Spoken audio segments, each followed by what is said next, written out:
Good morning students. Last class में अपने series reactions को कंप्लीट किया था ना, सीक्वेंशियल रिएक्शन को ए से बी और बी से सी। आज एक नेक्स्ट टाइप ऑफ रिएक्शन की बात करेंगे, यानी कि special case of first order, जिसको हम क्या बोलते हैं, रिवर्सिबल काइनेटिक्स। तो हेडिंग डालते हैं रिवर्सिबल काइनेटिक्स। तो रिवर्सिबल काइनेटिक्स के हम तीन केस बना देंगे ना, इसमें एक आधे केस में जीरो ऑर्डर को भी क्या करेंगे, हम इंट्रोड्यूस कर देंगे। तो इसमें पहला केस हम बनाते हैं first order opposed by first order, मतलब फॉरवर्ड रिएक्शन भी फर्स्ट ऑर्डर और बैकवर्ड रिएक्शन भी क्या हो, फर्स्ट ऑर्डर। तो पहला केस हम लिखेंगे first order opposed by first order. First order opposed by first order की, फर्स्ट ऑर्डर की फॉरवर्ड रिएक्शन और फर्स्ट ऑर्डर की ही क्या है अपने पास, बैकवर्ड रिएक्शन है। तो हमने क्या किया, रिएक्शन ली ए से बी, रिवर्सिबल काइनेटिक्स है, ठीक है। फॉरवर्ड का रेट कांस्टेंट बोल दिया K1 और बैकवर्ड का रेट कांस्टेंट K2, और दोनों ही कैसी रिएक्शन है अपनी, फर्स्ट ऑर्डर काइनेटिक्स है ना। ये वाला भी अपना कैसा है, फर्स्ट ऑर्डर काइनेटिक्स है, और ये भी अपना कैसा है, फर्स्ट ऑर्डर काइनेटिक्स। तो हमने क्या किया, टाइम जीरो पे इनिशियल कंसंट्रेशन इसकी कितनी मान ली, A मान ली। किसी टी टाइम पे इसमें से क्या हुआ, कुछ x खत्म हुआ, और ये कितना बना, x बना। और जब इक्विलिब्रियम टाइम आ गया तो इसकी कंसंट्रेशन बोल दिया A माइनस एक्स ई, और ये क्या हो गया, एक्स ई। अब इक्विलिब्रियम के बाद तो कंसंट्रेशन कांस्टेंट होगी, अब तो चेंज होगी नहीं।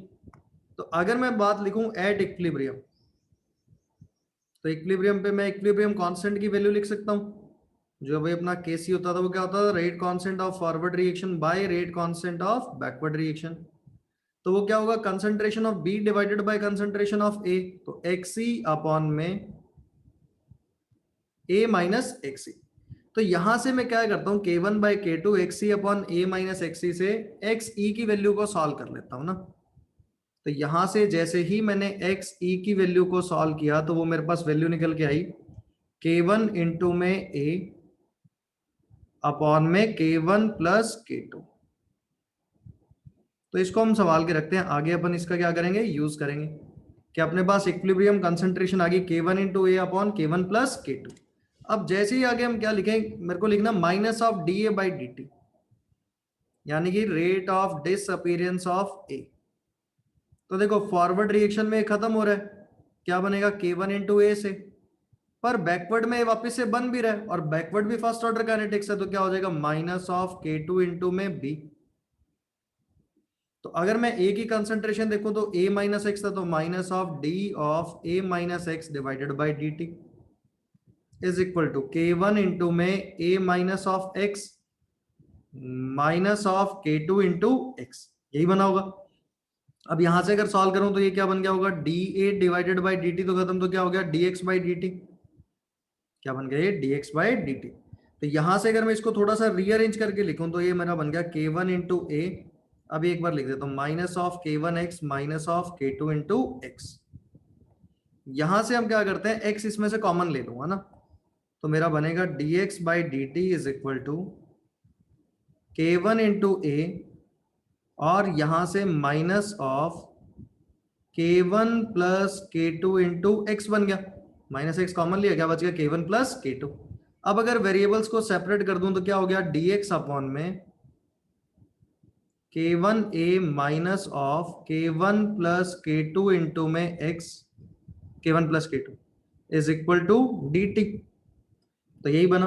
तो नेक्स्ट लाइन पे चलते हैं, इसको इंटीग्रेट करते हैं, ठीक है, सिंपल सा इंटीग्रेशन है अगर सॉल्व करेंगे तो यहां पे अगर मैं इसको इंटीग्रेट करूं तो मेरा क्या बना, dx अपॉन में, पहले लिख देता हूं इंटीग्रेशन ऑफ, किसका करना चाहते हैं हम, K1 into A minus of K1 plus K2 into में x, और यहां क्या है, dt। टाइम जीरो पे x की वैल्यू जीरो है, और किसी टाइम t पे इसकी वैल्यू कितनी है, x है, ठीक है। अब देखो इसका इंटीग्रेशन करेंगे, K1 ये तो कांस्टेंट है, तो बचा क्या, minus of K1 plus K2 into में x।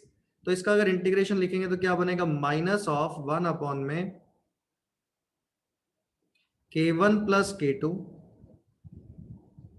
ठीक है, ln ऑफ, ये पूरा ही आ जाएगा K1 a minus of k1 plus k2 into में x।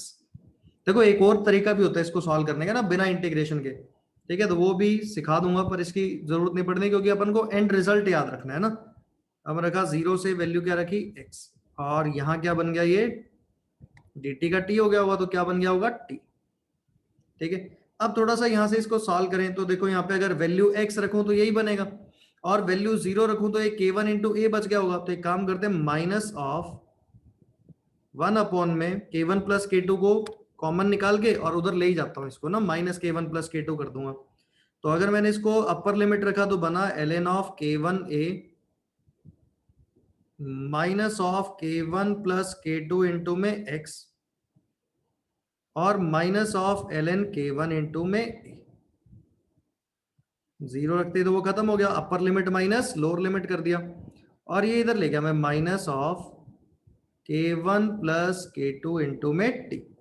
अब यहां से देखना ln of m by n, तो क्या बन गया होगा ln of k1a minus k1 plus k2 into में x डिवाइडेड बाय में k1 of a is minus of k1 plus k2 into में t। ठीक है, थोड़ा सा और रीअरेंज करते हैं इसको, तो ये डिवाइड कर दो, ये बन गया होगा ln of 1 minus k1 plus k2 into में x डिवाइडेड बाय में k1a। ठीक है, ऐसी कहानी बनी होगी ये। एक से तो यह आ गया, और इधर क्या बचा हुआ है, minus of k1 plus k2 into में t। अब ये फिर से ln of m minus ln of n, तो ln m डिवाइडेड बाय, मतलब इसको लिखने की जरूरत लग रही है अपने को, नहीं इसको ऐसे ही छोड़ते हैं। तो इसको e टू दी पावर में ले जाता हूं मैं, कुछ बन नहीं रहा था ना, तो अपन इसको e टू दी पावर में ले जाते हैं, k1 इंटू में a, तो ये बन गया e to the power minus of k1 plus k2 into में t। अब इसको इधर रीअरेंज कर दूं और क्रॉस मल्टीप्लाई कर दूं, तो यहां से देखो x की वैल्यू आ जाएगी मेरे पास, क्या आएगा k1 इंटू में a अपॉन में k1 plus k2 1 minus e to the power minus of k1 plus k2 into में t। तो ध्यान से देखो, ये अपने पास किसकी वैल्यू आ गई, x की वैल्यू आ गई। ठीक है, अगर इसको ln की टर्म में लिखना हो तो अपन ln की टर्म में भी इसको लिख सकते हैं ना। तो यहां से देखो, ये जो k1a upon k1 plus k2 है, अपन क्या पहले इसको निकाल के बैठे हैं क्या, ये x इक्विलिब्रियम कंसंट्रेशन है क्या, k1 इंटू ए अपॉन k1 प्लस k2। तो मैं इसको थोड़ा सा और रीअरेंज कर देता हूं, तो मैंने लिखा x is equal to x e 1 minus e to the power minus of k1 plus k2 into में t। अब देखो, अगर तुम इसको फर्स्ट ऑर्डर काइनेटिक्स से रिलेट कर पाओ तो चीजें बहुत आसान हो जाएंगी। वहां आता था a t is equal to a naught. ठीक है, नहीं तो इसको भी अगर सॉल्व करना चाहो ना, तो इसको मैं अगली स्क्रीन पे ले चलता हूँ, चलो पूरा सॉल्व करके दिखाता हूँ बिना रिलेट करे। कैसे रिलेट करोगे इसको, ये डिवाइड कर दो, तुमने लिख दिया x divided by x e 1 minus e to the power minus of k1 plus k2 into में t लिख दिया। ठीक है, अब इसको रीअरेंज कर दो, इसको इधर ले जाओ, e to the power minus of k1 plus k2 into t, और ये क्या हो गया होगा 1 minus x divided by x e. तो यहां से क्या बना, x e minus x by x e, तो यहां से आ गया minus of k1 plus k2 into t is ln of x e minus x divided by x e. Minus भी इधर ले जाओ, तो क्या बनाएगा अभी, k1 प्लस k2 इंटू में t is equal to ln of, ये ऊपर रेसिप्रोकल हो जाएगा, x e upon x e minus x. तो ये फाइनल रिजल्ट है, यही अपने को याद रखना है ना, यही अपना क्या है फाइनल रिजल्ट। देखना, मैं इसको बिना इंटीग्रेशन के भी सॉल्व कर सकता था, मैं बिना इंटीग्रेशन यूज किए भी इसके फॉर्मूले को डिराइव कर सकता था। ठीक है, अगर कहते हो तो उसको उस तरीके से भी करा दो, पर देखना फाइनल रिजल्ट दोनों से सेम आएगा। फाइनल रिजल्ट क्या आएगा, दोनों से सेम। भाई किसी को कहे कि नहीं भाई इंटीग्रेशन में तो मैं परेशान हो रहा हूँ, तो बिना इंटीग्रेशन के भी वो सॉल्व कर सकता है। कैसे बिना इंटीग्रेशन के सॉल्व कर सकता है, देखो कैसे, क्या लिखते हैं यहाँ पे, फिर से लिखते हैं ए से बी, यहां था k1 यहां था k2, सेम सारी कहानी, टाइम 0 पे कितना a, किसी टाइम टी पे a माइनस एक्स, यहाँ पे x, इक्विलिब्रियम पे a माइनस एक्स ई, और यहाँ लिख दिया मैंने क्या, x। फिर से मैंने वही लिखा k1 डिवाइडेड बाय k2। तो k1 बाय k2 की वैल्यू क्या बनी हुई, इक्विलिब्रियम कंसंट्रेशन ऑफ B, और डिवाइडेड बाय क्या बन गया होगा यहाँ पे, इक्विलिब्रियम कंसंट्रेशन किसकी, A की। तो यहां से अगर मैं सॉल्व करूं मेरा, कि मेरा एक्स ई की वैल्यू क्या होगी, तो सेम वही आएगी, k1 इंटू में a अपॉन में क्या बन गया होगा, k1 प्लस k2 बन गया होगा, k1 इंटू ए divided bye k1 plus k2। ठीक है, उसके बाद फिर से मैं एक और चीज यहां से डिराइव करके छोड़ूंगा। ठीक है, मैं यहां से किसकी वैल्यू निकाल लेता हूं, k2 की वैल्यू निकाल लेता हूं। ठीक है, अगर मैं यहां से वैल्यू निकाल लूं किसकी, k2 की, तो देखो k2 की वैल्यू बनेगी k1 इंटू में a minus x e divided by x e. ये भी अपन एक बार संभाल के रखते हैं, इसको भी मैं कहीं ना कहीं यूज कर लूं। ये दो चीजें मैंने जैसे वहां पे लिख रहा था, वहां पे एक्स ही निकाल रहा था, यहाँ पे मैंने बस एक k2 और लिख के छोड़ दिया। अब अगर मैं लिखूं D A by D T minus of D A by D T, same कई तरह वो स्टेप सेम ही चलेंगे, k1 into A minus of k2 into में b। ठीक है, तो यहां से भी अगले स्टेप में क्या करोगे, minus of D A minus x by D T, k1 into में क्या लिखोगे, a minus X minus k2 into में x। तो यही लिखने वाले थे हम। अब चलते हैं, मैं यहाँ पे ना k1 और k2 में, ये k2 की वैल्यू सब्स्टिट्यूट कर देता हूँ। देखो क्या लिखूंगा, ये बन गया होगा dx बाई डी टी, वो dA बाई डी टी तो जीरो हो गया होगा, क्या बनेगा, k1 इंटू में a minus X minus of, जो मैंने k2 की वैल्यू निकाली है उसको सब्स्टिट्यूट करता हूँ। k2 की वैल्यू आई थी k1 इंटू में a minus x e divided by x E multiplied by x, यही आया था। अब इसको ना मैं थोड़ा सा खोल के लिख देता हूँ, देखो क्या बनेगा पूरा मल्टीप्लाई करके, क्या है, k1 a minus of k1 into x. अब ये मल्टीप्लाई करो, क्या बन गया होगा, minus of k1 a into x divided by x e, फिर माइनस माइनस हो गया प्लस, एक्स ई कैंसिल हो गया होगा, क्या बच गया होगा, k1 इंटू में एक्स, इसने इसको मार दिया।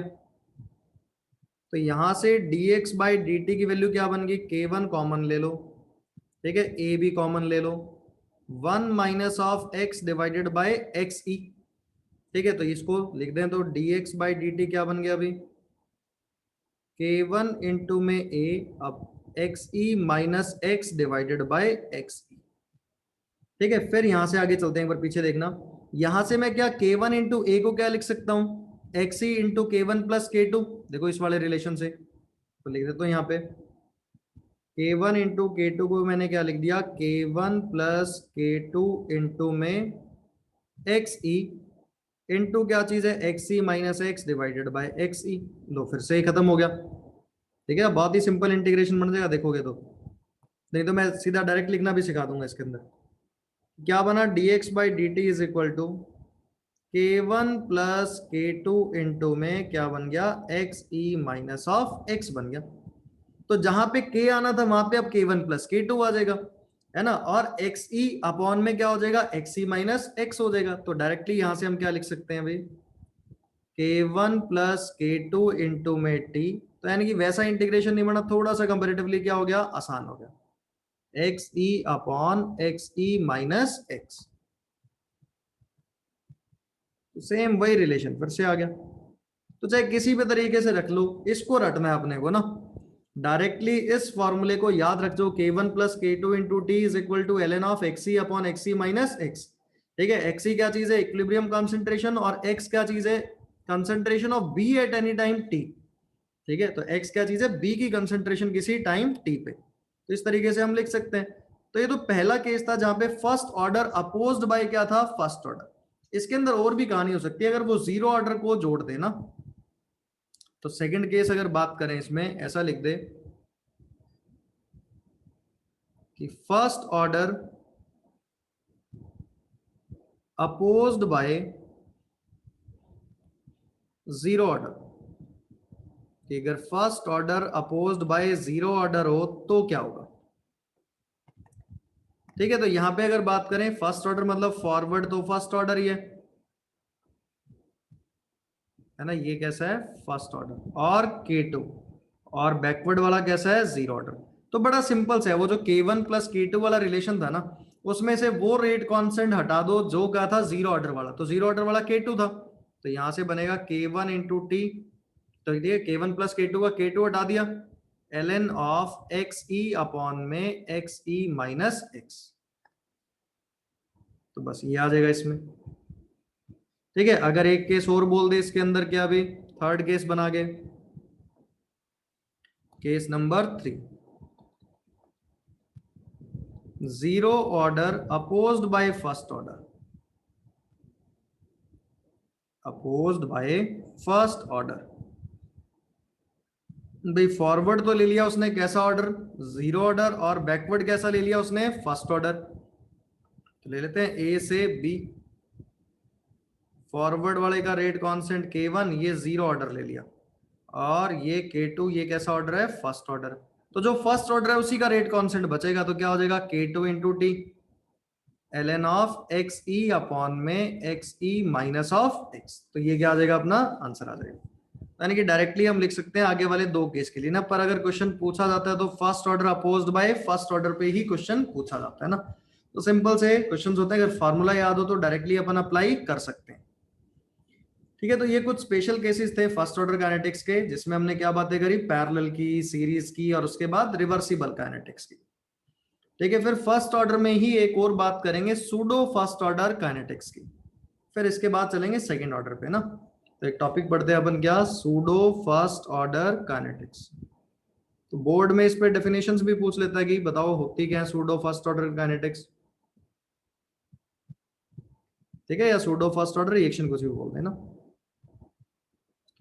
देखो ऐसी रिएक्शंस जो देखने में थियोरेटिकली लगती है हायर ऑर्डर की, पर एक्सपेरिमेंटली उनका ऑर्डर कैसा होता है, फर्स्ट ऑर्डर, तो उनको हम क्या बोलते हैं, these are pseudo first order reactions. यानी कि वो क्या फॉलो कर रहे हैं, सूडो फर्स्ट ऑर्डर काइनेटिक्स को फॉलो कर रहे हैं। तो अगर अपन डेफिनेशंस लिखें, डेफिनेशन लिखें तो क्या लिखेंगे, reactions which are of higher order theoretically, कि अपने को थियोरेटिकली तो क्या लगती है वो हायर ऑर्डर की,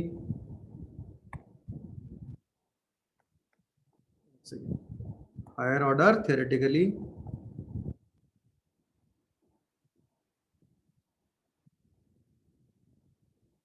but are of first order experimentally,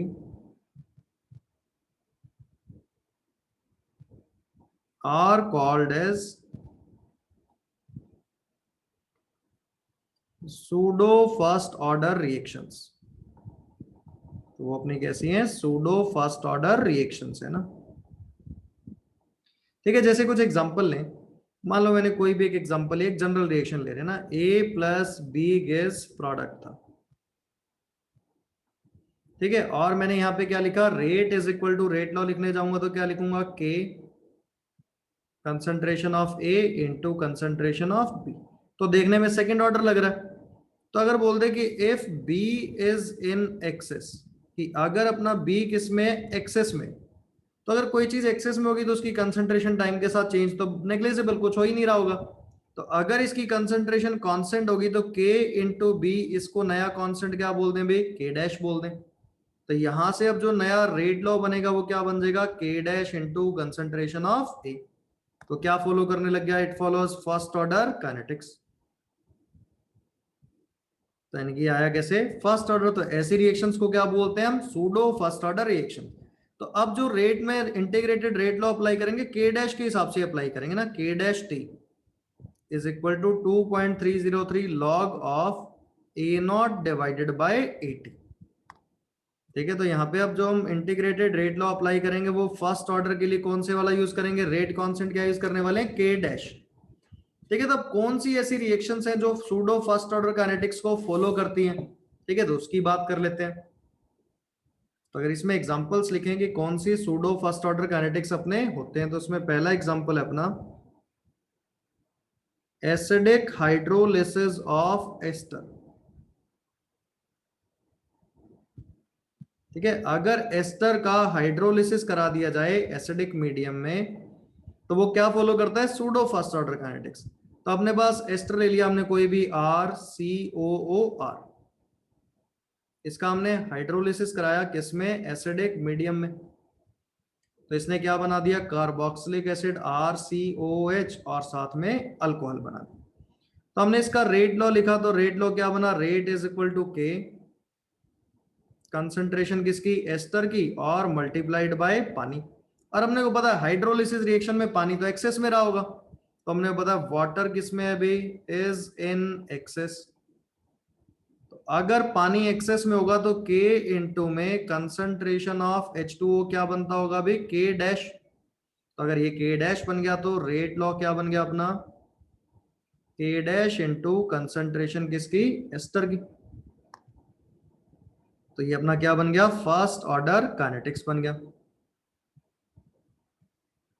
तो ये क्या अपनी सूडो फर्स्ट ऑर्डर काइनेटिक्स, ठीक है। और यहां से अगर रेट लॉ लिखेंगे तो K dash into t is equal to 2.303 log of concentration of ester at time t is equal to 0, मतलब इनिशियल पे कंसंट्रेशन अपॉन में concentration of ester at time t। तो जैसे A0/AT लिखते थे वही कहानी होगी। तो ये अपन क्या करेंगे, इसमें अप्लाई कर देंगे ना। बस एक याद रखना कि कंसंट्रेशन ऑफ पानी कितनी होती है अभी, प्योर लिक्विड की कंसंट्रेशन पानी की 1000 डिवाइडेड बाय 18 कितना होता है, 55.55 मोलर। तो इसकी अपने को जरूरत पड़ने वाली है ना, जब भी क्वेश्चन सॉल्व करोगे K डैश अगर मान लो निकालना हुआ तो कंसंट्रेशन ऑफ वाटर की जरूरत पड़ेगी। तो पानी की कंसंट्रेशन क्या होती है, 1000 डिवाइडेड बाय 18, 55.55। तो एक एग्जांपल है क्या, एसिडिक हाइड्रोलिसिस ऑफ एस्टर, जो क्या फॉलो करता है, सूडो फर्स्ट ऑर्डर काइनेटिक्स को। ठीक है, ऐसी एक चीज होती है केन शुगर का इन्वर्जन। ठीक है, इन्वर्जन ऑफ केन शुगर वो होता क्या, हाइड्रोलिसिस ही होता है केन शुगर का ना। तो नेक्स्ट लिखें इसके अंदर अगला एग्जांपल क्या, acidic hydrolysis of cane sugar. तो इसको इन्वर्जन ऑफ केन शुगर भी बोला जाता है ना, ऑफ केन शुगर। तो इसको क्या बोला जाता है, इन्वर्जन ऑफ केन शुगर भी बोला जाता है।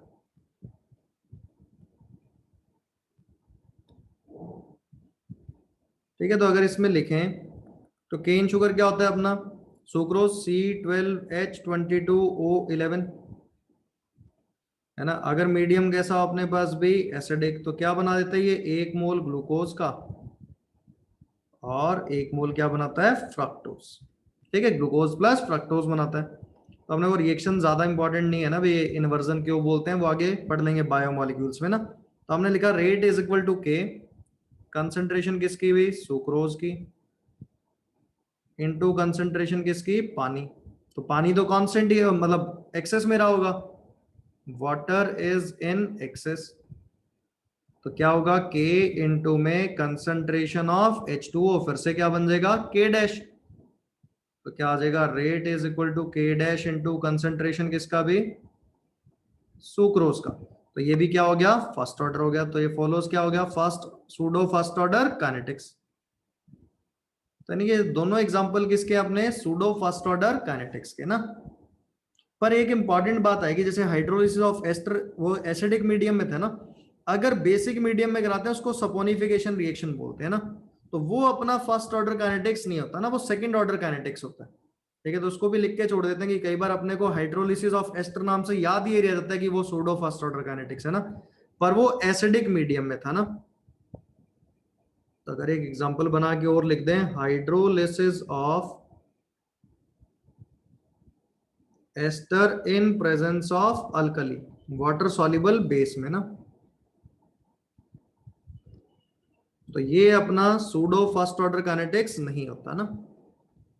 तो जैसे एग्जांपल लें, RCOOR डैश, हमने क्या ले लिया यहाँ पे, NaOH। ठीक है, और ये होती भी कैसी रिएक्शन है, इरिवर्सिबल ना। तो क्या बनाता है, RCOONa और साथ में R डैश OH। तो अब यहां देखना, यहां तो एसिड और बेस आपस में रिएक्ट करें तो बेस की कंसंट्रेशन कांस्टेंट तो रहेगी नहीं। तो यहां पे जो रेट लॉ बनता है, rate is equal to K concentration of ester into concentration of base भी आएगा OH माइनस। तो ये कैसा होता है, it follow second order kinetics. तो ये फर्स्ट ऑर्डर काइनेटिक्स को फॉलो नहीं करता ना, तो ध्यान रखना, it follow second order kinetics.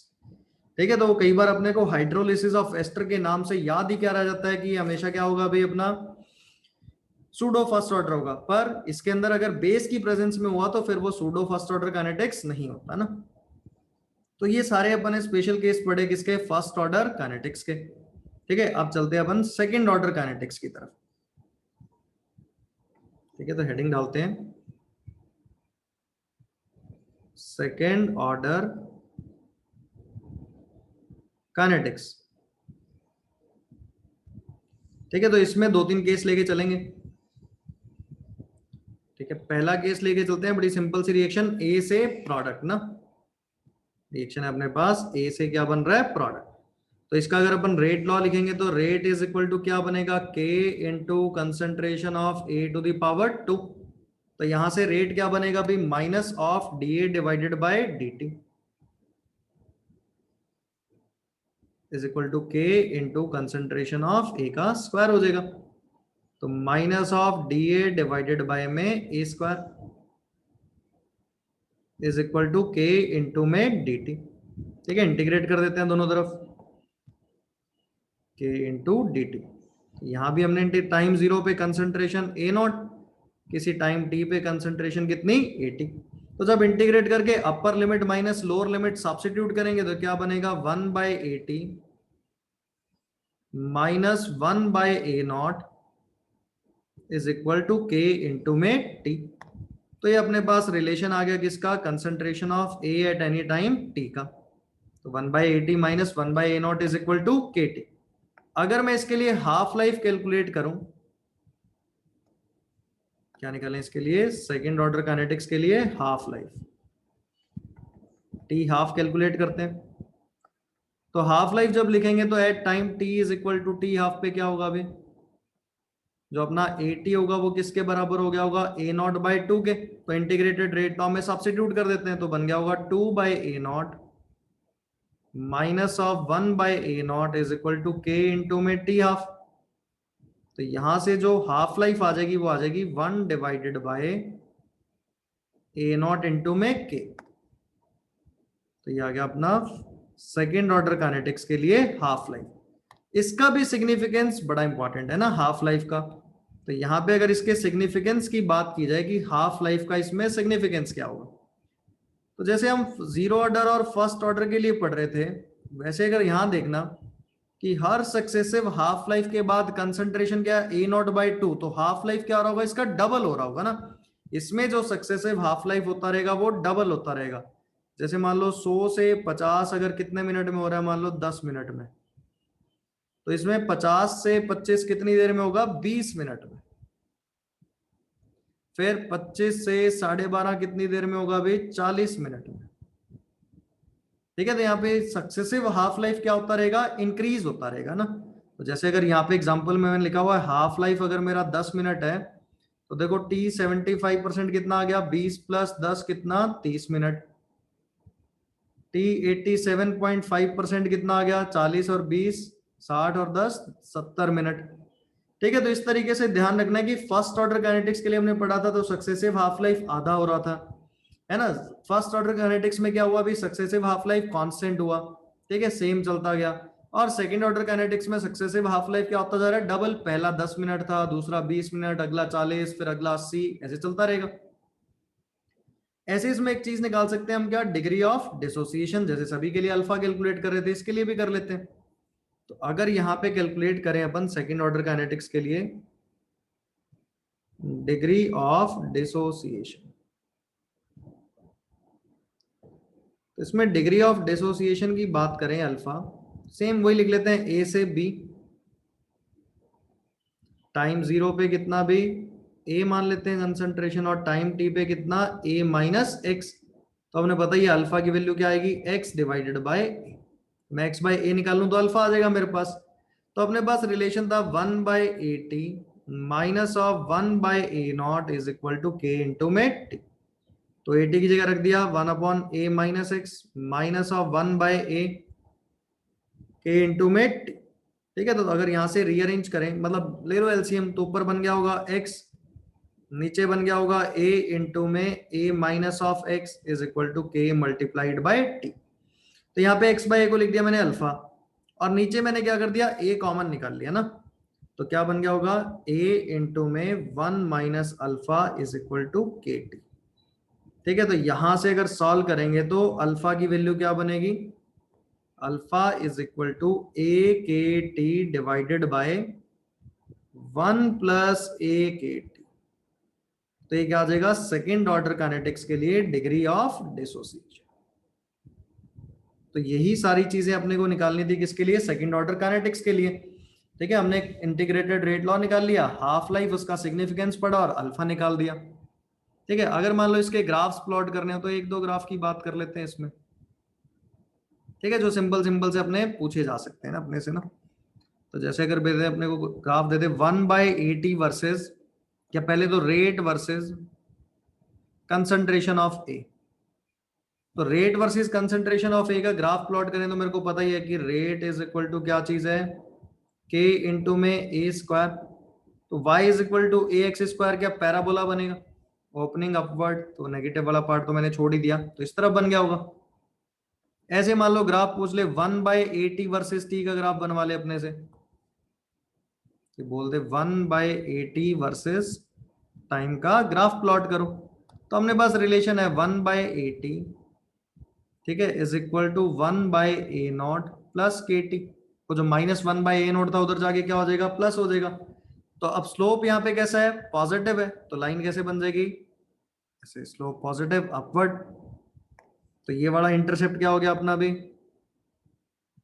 1/a0 हो गया, और इस लाइन का स्लोप क्या हो गया अपना, k हो गया। Slope is equal to k। तो हम ये बात कर सकते हैं कि अपन ऐसे सेकंड ऑर्डर काइनेटिक्स के क्या प्लॉट कर सकते हैं, ग्राफ प्लॉट कर सकते हैं ना। तो ये तो हमने सिंपल रिएक्शन ए से बी लिया था ना, पहला केस। अब इसमें दो केस और पॉसिबल हो सकते हैं, कि हम अगर ए प्लस बी दो रिएक्टेंट ले, दोनों के रिस्पेक्ट में first order, overall second order हो, तो वहां पे क्या क्या चीजें हो सकती हैं। तो अपन सेकंड केस इसमें लेते हैं, रिएक्शन लेते हैं ए प्लस बी गिव्स प्रोडक्ट, और दोनों के रिस्पेक्ट में कैसा है, फर्स्ट ऑर्डर है ना। और इनिशियल टाइम पे दोनों की कंसंट्रेशन भी अपने को दे दी से ए और ए। तो किसी टी टाइम पे क्या रहा होगा, a माइनस एक्स, ये भी क्या रहा होगा, a माइनस एक्स। तो अगर मैं रेट लॉ लिखने जाऊंगा तो k concentration of a into concentration of b। तो चाहे a के लिए लिख दो चाहे b के लिए लिख दो, minus of D A by D T